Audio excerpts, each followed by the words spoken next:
एक व्यक्ति जब सरकारी ओहदे पे पहुंच जाता है तो उसका वो कभी कभी गलत दुरुपयोग करने लगता है। और ख़ास तौर से अगर उनको वर्दी मिल जाए तो उसकी बात ही अलग हो जाती है। उसका रुतबा और उस रुतबे का दबदबा बरकरार रखने के लिए वो लोग किसी हद तक चले जाते हैं। चाहे वो किसी का शोषण करना हो, या फिर किसी पे अत्याचार करना हो, या फिर किसी लड़की का रेप करना हो, या फिर किसी का मर्डर करवाना हो, या फिर किसी का एनकाउंटर करना हो।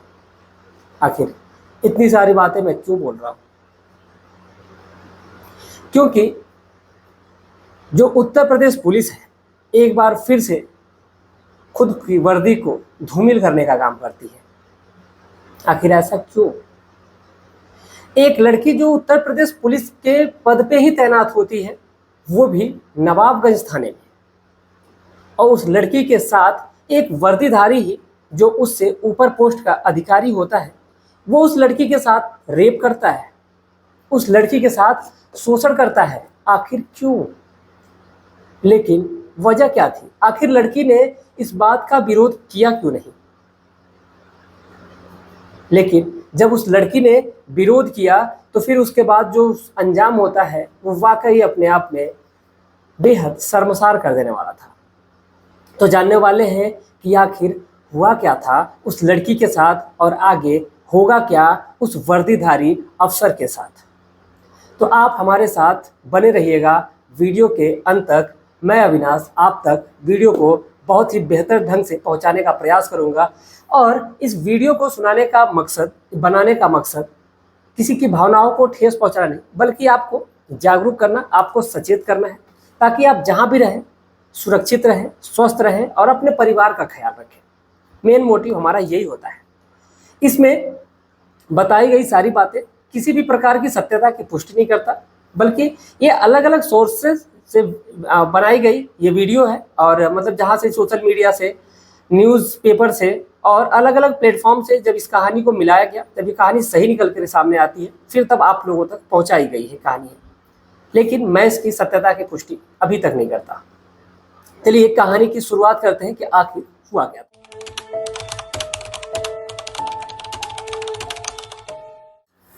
नमस्कार, प्रणाम, मैं अविनाश। वारदात तक एक नए एपिसोड में आज इस सच्ची घटना के साथ आप लोगों के बीच में आया हूँ। ये सच्ची घटना उत्तर प्रदेश का एक जिला लगता है फर्रुखाबाद, और इसी फर्रुखाबाद के अंतर्गत एक छोटा सा गांव लगता है, जिस गांव का मैं नाम ही नहीं लूंगा और ना ही थाने का नाम लूंगा। उस गांव में रहने वाला एक परिवार होता है, जिस परिवार में जो मालिक होते हैं यानी कि पिताजी होते हैं, जिनका नाम विजय प्रताप होता है, उनकी धर्मपत्नी जिनका नाम गायत्री देवी होता है, और उनके 3 बच्चे होते हैं, जिनमें 2 बेटी और 1 बेटा। बेटा जिसका नाम राजेश होता है, बेटी, बड़ी बेटी जिसका नाम प्रीति होता है, और दूसरी बेटी जिसका नाम प्रिया होता है। अब ये तीनों बच्चे, जिनमें जो प्रीति होती है वो बड़ी होती है और पढ़ने लिखने में बहुत ही होनहार होती है। अब इसीलिए, लेकिन उनके पास थोड़ा सा जो सोर्स ऑफ इनकम होता है वो कम होता है, यानी कि पैसा जो होता है वो कम होता है। अब इसीलिए वो अपने बच्चे को ज़्यादा पढ़ा नहीं पाते हैं, अपनी बेटी को ज़्यादा पढ़ा नहीं पाते हैं। जब वो 12th क्वालिफाई कर लेती है तो कहते हैं कि एक काम करो कि पढ़ाई रोक देते हैं। और ये बात प्रीति ने खुद बोली थी, क्योंकि उसको अपने घर की परिस्थिति के बारे में पता होता है। लेकिन परिवार वाले समझाते हैं प्रीति को, यानी कि जो भाई राजेश है वो भी समझाता है, विजय प्रताप समझाते हैं, माँ गायत्री भी समझाती है, और जो छोटी बहन होती है जिसका नाम प्रिया होता है वो भी समझाती है, और कहती है कि दीदी आप बड़ी हो, आप पढ़ो, आप पढ़ने में बहुत अच्छी हो, अगर आप शायद तैयारी करके अगर एग्जाम दो तो आप क्रैक कर जाओगे। अब ये सारी बातें जब प्रीति को बताई जाती है, प्रीति के अंदर मोटिवेशन जागता है और वो पढ़ने के लिए तत्पर हो जाती है और फिर पढ़ाई को शुरू कर देती है। यानी कि अब वो कहीं ना कहीं सीधे सीधे वनडे एग्जाम में आती है, और वनडे एग्जाम के फील्ड में आकर के वो पहले ही अटेम्प्ट में उत्तर प्रदेश पुलिस में बतौर कांस्टेबल के पद पे तैनात हो जाती है। और जो उसकी पहली पोस्टिंग होती है वो नवाबगंज के थाने में होती है। जब नवाबगंज थाने में उसकी पोस्टिंग हो जाती है, फिर वहाँ पर जितने भी लोग होते हैं उसको देख करके बौखला से जाते हैं। दरअसल जिस लड़की का नाम प्रीति होता है वो उतनी ही ज़्यादा प्रीति होती है, यानी कि उतनी ही ज़्यादा क्यूट होती है, उतनी ही ज़्यादा बेहद खूबसूरत होती है। उसकी खूबसूरती का हर कोई दीवाना था। जलने वालों में लड़कियों की संख्या ज़्यादा हो गई थी। उस लड़की को देख करके, उसकी खूबसूरती को देख करके लड़कियां जलती थी, क्योंकि सभी को पता है कि खूबसूरती से एक खूबसूरती से दूसरी जो खूबसूरत लड़की होती है वो हमेशा जलती है। तो ऐसा ही कुछ होता है प्रीति के साथ भी। हालांकि कुछ ही समय बाद उस थाने में एक दरोगा की पोस्टिंग होती है, जिस दरोगा का नाम रत्नेश होता है। रत्नेश भी बहुत ही अच्छा लड़का होता है, स्मार्ट होता है, और इसकी जब नई नई पोस्टिंग होती है तो इसको भी वर्दी का थोड़ा सा रौब भी होता है और खौफ भी होता है। नई नई चूंकि पोस्टिंग होती है, सब कुछ चल रहा था सही, लेकिन ये जो दीवाना था वो कहीं ना कहीं प्रीति का हो चुका था। प्रीति इसी के अंडर रह रही थी, क्योंकि सभी को पता है कि जो कांस्टेबल होते हैं वो दरोगा के अंदर आते हैं और तकरीबन 10 या 15 ऐसे कुछ स्टाफ मिलते हैं उनको साथ चलने के लिए, और प्रीति भी उन्हीं में से एक थी। लेकिन अगर वो ज़्यादा कहीं जाया करता था, कहीं भी दबिश देना होता था, किसी भी इंक्वायरी के लिए जाना होता था, तो वो अक्सर प्रीति को साथ लेकर के जाया करता था। यानी कि प्रीति को वो कांस्टेबल कम असिस्टेंट ज़्यादा समझने लगा था, और वो प्रीति के साथ ही ज़्यादा वक्त गुजारता था। जब भी बात होती थी, जो भी फाइलें मंगवानी होती थी, वो प्रीति से मंगवाता था। प्रीति थोड़ा इस चीज़ से नाराज़ भी रहा करती थी, लेकिन है तो ड्यूटी, आखिर करना ही है, मजबूरी है उसकी, बड़े अधिकारी की बात मानना। अब एक दिन की बात है, यानी कि 4 मई की बात है। 4 मई को इन लोगों को किसी मामले में दबिश देने के लिए, एक अपराधी को पकड़ने के लिए इन लोगों को वहाँ से राजस्थान जाना होता है। चूँकि जब एक मुखबिरों से वो मिला, सूत्रों से उनको खबर मिली थी, पता नहीं ये सूत्र क्या होता है, मुझे नहीं पता, लेकिन हमेशा हमने सुना है, ये जो मीडिया वाले होते हैं अक्सर कहते हैं कि सूत्रों के हवाले से खबर मिली है। मुझे आज तक नहीं समझ में आया कि ये सूत्रों के हवाले से खबर देने वाला व्यक्ति होता कौन है, आखिर कहाँ से आते हैं ये सूत्र। खैर, जब उनको इन्फॉर्मेशन मिलती है तो वो वहाँ पर दबिश डालने के लिए, उस व्यक्ति को पकड़ने के लिए जाना होता है, केवल रत्नेश को जाना होता है। क्योंकि वो अपराधी होता है तो उसको सोचता है कि जाएगा वहाँ से, उसको पकड़ लेगा, और पकड़ने के बाद से फिर राजस्थान की पुलिस उसका सपोर्ट करेगी और ला करके पहुँचवा देगी। बातचीत भी हुई रहती है। लेकिन अब इसी दौरान जो रत्नेश होता है वो कहता है प्रीति को, एक काम करो कि तुम भी मेरे साथ चलो, वो अपराधी को लाना है पकड़ के उधर से, तो तुम रहोगी तो सही रहेगा। लेकिन जो प्रीति होती है वो पहले तो आनाकानी करती है, यानी कि पहले मना करती है, कहती है कि नहीं, वो नहीं जाएगी वहाँ पे। लेकिन अब बड़े अधिकारियों का प्रेशर भी होता है, ऊपर जो प्रेशर होता है, और जो रत्नेश होता है वो कहलवा भी देता है कि मैं प्रीति को साथ लेकर के जाना चाहता हूँ। तो जो सीईओ होते हैं वो कहते हैं कि ठीक है, जो भी यानी कोतवाल जो भी होते हैं वो कहते हैं कि ठीक है, लेकर के चले जाए, ऊपर से आदेश किया जाते हैं। अब इन लोगों को निकलना होता है और ये निकल भी जाते हैं और फिर पहुँचते हैं राजस्थान। राजस्थान पहुंच जाते हैं और पूरे दिन की इंक्वायरी में कुछ भी हाथ नहीं लगता है। अब इधर जो रत्नेश होता है, जब शाम हो जाती है तो फिर वो लोग सोचते हैं कि क्यों ना चलते हैं हम लोग और होटल लेते हैं। होटल लेने के बाद 2 कमरे बुक होते हैं होटल में, एक में प्रीति के लिए और दूसरे में रत्नेश के लिए। उसके बाद वो लोग बाहर जाते हैं थोड़ा बहुत घूमने के लिए, घूम करके आते हैं। दोनों सिविल ड्रेस में होते हैं, केवल उनके पास कार्ड होता है, और वो अपराधी को ढूंढ रहे थे।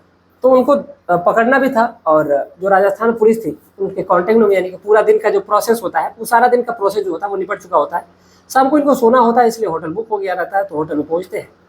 बाकी ये दोनों खाना पीना खाते हैं, और खाना पीना खाने के बाद से रत्नेश अपने कमरे में और प्रीति अपने कमरे में।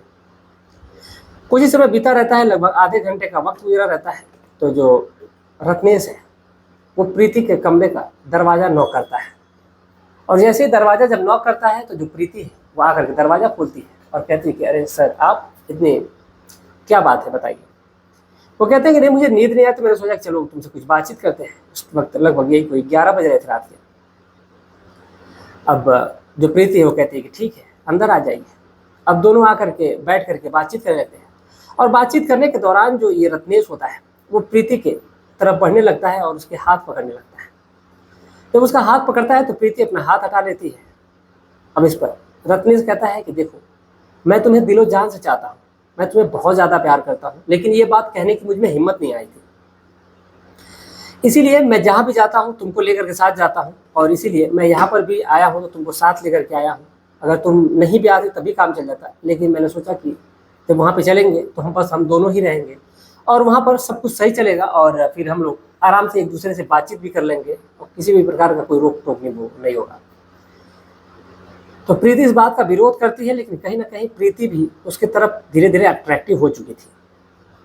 और प्रीति का जब वो हाथ दोबारा से पकड़ता है तो फिर प्रीति कुछ नहीं बोलती है, और वो धीरे धीरे प्रीति की तरफ बढ़ने लगता है। और जब वो उसकी तरफ बढ़ रहा होता है तो वो कहते हैं कि नहीं, ये सब बहुत ही गलत है, तो रत्नेश कहता है कि एक काम करते हैं कि मुझे तुमसे शादी करनी है, तो मैं तुमसे शादी करूंगा ही, लेकिन जो रीति रिवाज है उसी से करूंगा, और उसके बाद फिर हम लोग एक साथ ही रहेंगे।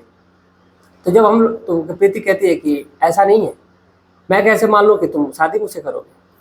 तो जो रत्नेश होता है तुरंत वीडियो कॉल लगाता है अपने परिवार में, यानी अपनी माँ को, और कहता है कि माँ तुम्हारी बहू मिल गई है, और अपनी माँ से वो प्रीति की बात भी करवा देता है।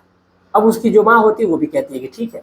वो कहती है कि बेटा अच्छे से दिन देख करके और अब अपने लिए बीवी लेकर के, यानी कि ये प्रीति को ही लेकर के आना, और ये प्रीति हमारे घर की दुल्हन बनेगी। अब प्रीति को इस तरह वो मोटिवेट करता है, इस तरह डाइवर्ट करता है, जिस वजह से प्रीति को भी लग जाता है कि हाँ अब ये तो सब कुछ सही हो गया है, अब ये उसी से शादी करेगा और उसी के साथ रहेगा। अब जो प्रीति इधर है, प्रीति उसकी बातों में आ जाती है, और फिर इन दोनों के बीच में उस रात शारीरिक संबंध बनते हैं, और ये सिलसिला अब वहीं से शुरू हो जाता है। कुछ वक्त गुजरता है, यानी कि रात पूरी निकल जाती है, पूरी रात ये लोग अपना जो भी प्रक्रिया होती है संबंध बनाने की, वो सारे संबंध बनाने की प्रक्रिया को निभाते हैं। सुबह होती है, फिर वहाँ से जब उनको कुछ हाथ नहीं लगता है, पता चलता है कि जो अपराधी है वो यहाँ से निकल चुका है और किसी कहीं दूसरी जगह चला गया है। तो फिर ये लोग अपना हाथ पे हाथ रखे, यानी कि जो टारगेट तो था मतलब मिस्टर रत्नेश का, वो तो पूरा हो चुका था। जो अपराधी नहीं, उनको बीवी चाहिए थी और वो मिल गई थी, और लेकर के फिर अपनी उस बीवी कहेंगे, गर्लफ्रेंड कहेंगे, या फिर कांस्टेबल कहेंगे, कांस्टेबल को लेकर के वो थाने में आते हैं, और फिर यहीं से इनका सिलसिला चलने लगता है। वक्त कटने लगता है, लगभग धीरे धीरे 1 साल का समय निकल जाता है। अब जो प्रीति जो होती है वो कहती है रत्नेश से कि एक काम करते हैं कि हम लोग शादी करते हैं। तो वो कहते हैं कि ठीक है, लेकिन थोड़ा सा और इंतजार कर लेते हैं, थोड़ी सी भी दिक्कत है, घर पे काम चल रहा है और थोड़ा सा काम हो जाने दो, घर बन जाने दो। इस पर जो प्रीति होती है वो कहती है कि नहीं, शादी तो करनी पड़ेगी, चलो जल्दी से शादी कर लेते हैं। तो वो कहता है कि ठीक है, देखो मैं माँ से तुम्हारी खुद बात करवा देता हूँ और तुम खुद देख लो। हालांकि जब वो फ़ोन करता है तो घर बन रहा था। उसकी माँ उस लड़की को से बातचीत करती है। उसकी माँ बहुत ही साफ दिल इंसान होती है, ऐसा बिल्कुल भी नहीं था कि वो उसके अंदर छलता। और वो बातचीत करती कहती है बेटा घबराने की बात नहीं है, बहू तुम्हें मेरी बनोगी, बस घर बन रहा है, घर बन जाने दो, फिर मैं तुमसे शादी अपने बेटे की कर दूंगी।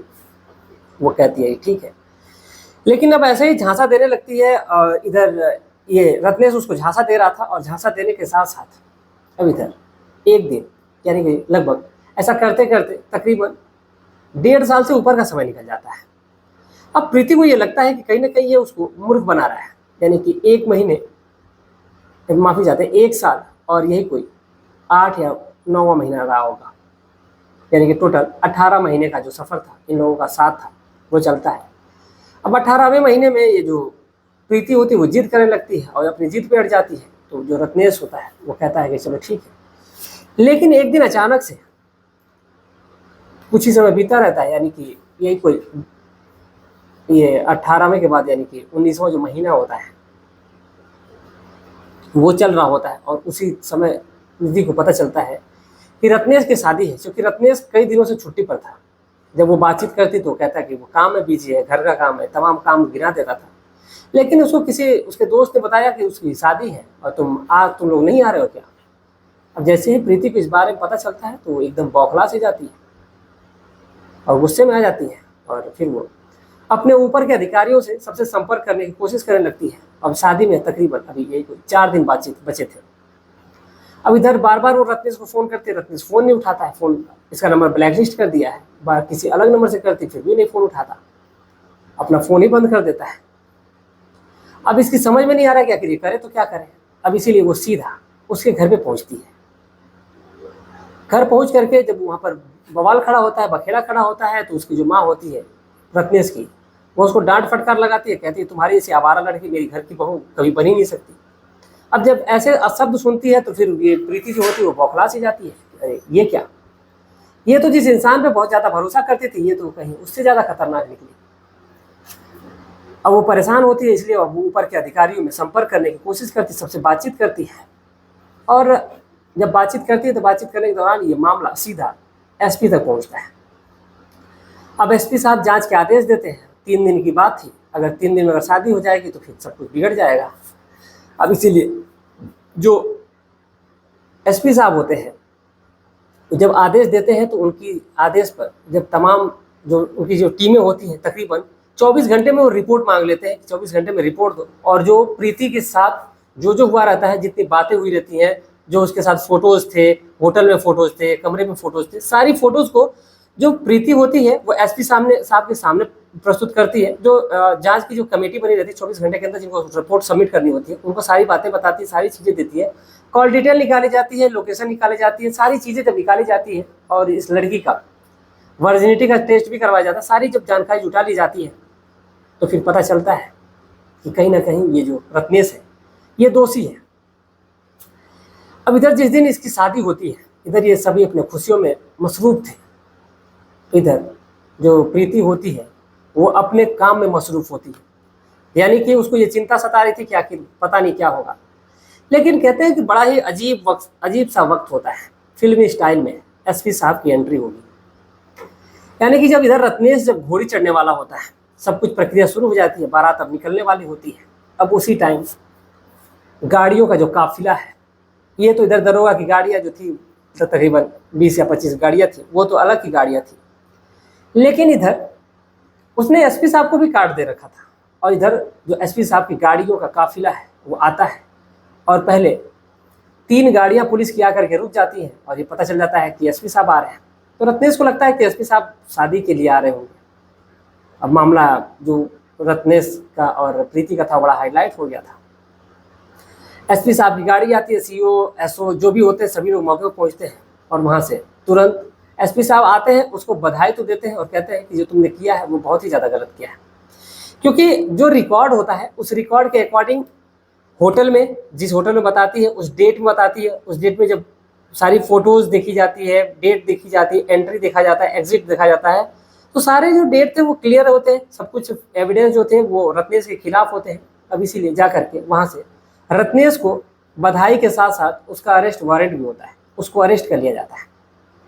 और अरेस्ट करने से पहले उसको समझाया जाता है कि देखो जो तुम कर रहे हो वो गलत कर रहे हो। एसपी साहब खुद उसको समझाते हैं, वो कहते हैं कि देखो तुम्हें कोई कुछ नहीं करेगा, एक काम करो कि तुम शादी बस प्रीति से कर लो। अब रत्नेश जो था वो शादी करने के तैयार ही नहीं था, वो कहता है कि नहीं ये लड़की सही नहीं है।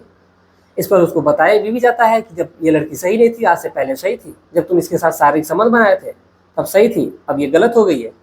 तो रत्नेश कहता है कि ये इसका कई मर्दों के साथ अफेयर है।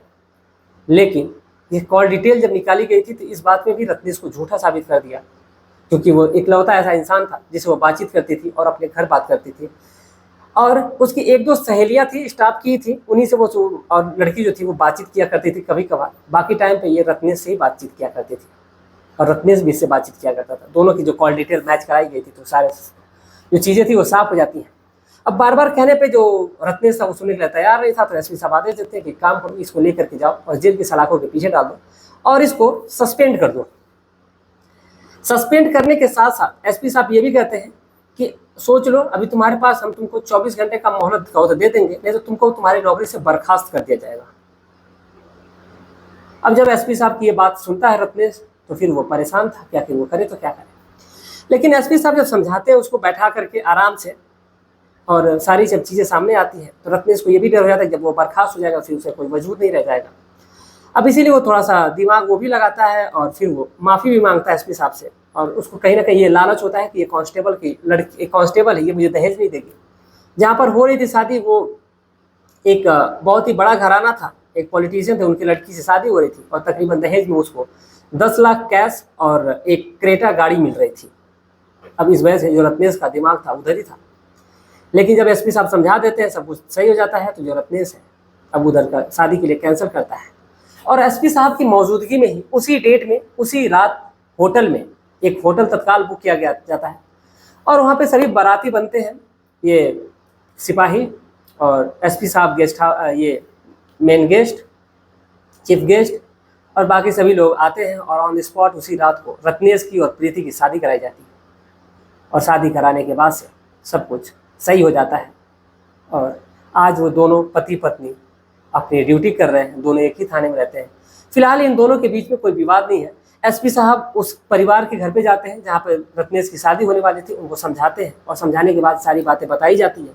बाकायदा ये समझाया जाता है कि ये जो लड़का होता है ये एक लड़की के साथ रिलेशनशिप है, एक लड़की का जीवन बर्बाद कर चुका था, आपकी बेटी का जीवन बर्बाद होता, इससे अच्छा है कि उस लड़की के साथ इसका दाम्पत्य जीवन शुरू करवाया जा रहा है। तो फिर उस लड़की के पिताजी भी बहुत अच्छे दिल इंसान होते हैं, वो भी मान जाते हैं और वो भी आते हैं वहाँ पर और उन दोनों का आशीर्वाद देते हैं। सब कुछ सही हो जाता है। बस यहाँ मामला ये था, मसला ये था दहेज का। वहाँ पे दहेज मिला था, यहाँ पे दहेज नहीं मिला। वैसे भी दहेज नहीं मिला, ऐसे भी नहीं मिलता। फिलहाल ये थी आज की पूरी कहानी। इस पूरी सच्ची घटना को सुनाने का उद्देश्य किसी की भावनाओं को ठेस पहुंचानी, बल्कि आपको जागरूक करना है, आपको सचेत करना है। यहाँ पे समझदारी से एक परिवार बच गया, नहीं तो फिर यहाँ पर जो परिवार है वो उजड़ जाता और एक माँ का जो बेटा है वो जेल चला जाता। एक लड़की का क्या है, वो लड़की कहीं शादी हो जाती, लेकिन लड़का जिसमें धाराएं तमाम लगती, जैसे 376, 509 और 120B, ये सारी धाराएं लगाई जाती, लगा करके उसको जेल की सलाखों के पीछे डाल दिया जाता। उसको नौकरी से बर्खास्त भी किया जा सकता था। तो फिलहाल एसपी साहब ने ये आदेश दे भी दिया था और हो भी जाता, ऐसा कुछ है नहीं। तो चलिए मिलते हैं एक और सच्ची घटना के साथ। आप क्या सोचते हैं इस पूरी घटनाक्रम के बारे में, आप अपनी राय कमेंट में जरूर लिखिएगा। मिलते हैं एक और सच्ची घटना के साथ, तब तक के लिए जय हिंद, जय भारत।